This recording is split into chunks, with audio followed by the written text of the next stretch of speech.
I want to talk about this story, which is in the Telegraph this morning. JK Rowling led a feminist backlash. This is against Nicola Sturgeon after she was accused of rewriting history over the gender self-ID law controversy. Apparently, JK Rowling says the former Scottish First Minister was attempting to invent a worthy adversary to blame for the public opposition that her gender bill provoked. Ms Sturgeon was refusing to accept the backlash had been driven by normal women who were outraged over her plans, according to JK Rowling. It follows a series of Scottish women's groups signing a joint letter urging Sturgeon to name the forces she recently claimed had muscled in on the trans debate. Well, let's find out more. Jean Hatchet, writer and co-founder of 1205, joins me now. Good morning. Good morning. Can you start by just telling us, what is 1205? That's a new organisation. We're challenging any injustices we see being, challenges to women's rights that are presented by the trans lobby. And we intend to turn up wherever we see that happening and make our presence felt, actually, on the streets, because there's been too many letters written, there's been too much, said in the media, but not enough actual action is how we feel, so that's what we're doing.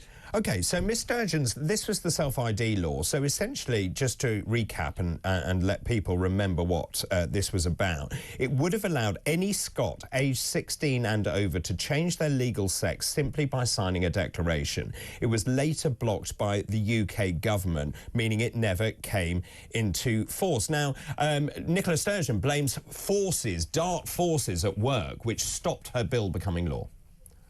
Yes, well, I suppose I can consider myself a dark force then, because I was very, very supportive of the moves that the Scottish women made and still are making to establish, the reality of sex in law. Sturgeon was very much against it. She worked vociferously to silence those voices of Scottish women.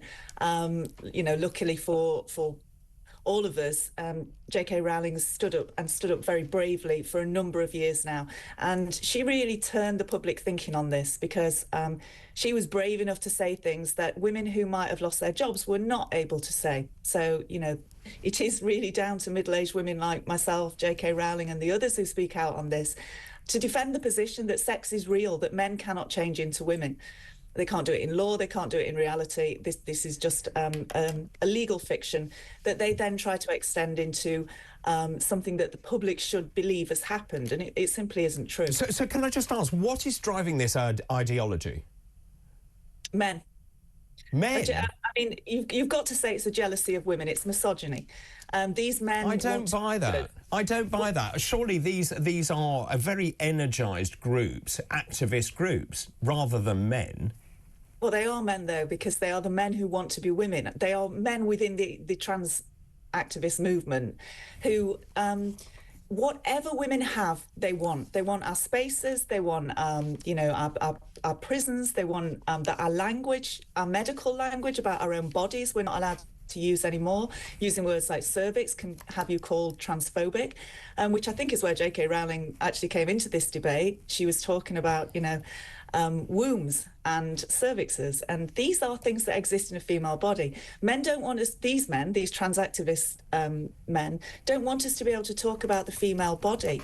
And that is intrinsically, that's a woman-hating message. If we go to talk at events, I went to a Let Women Speak event recently, and they turn up en masse and scream at women. And all we're talking about, I was just talking about the women of the city of Sheffield, and they scream and scream and scream so that you cannot speak.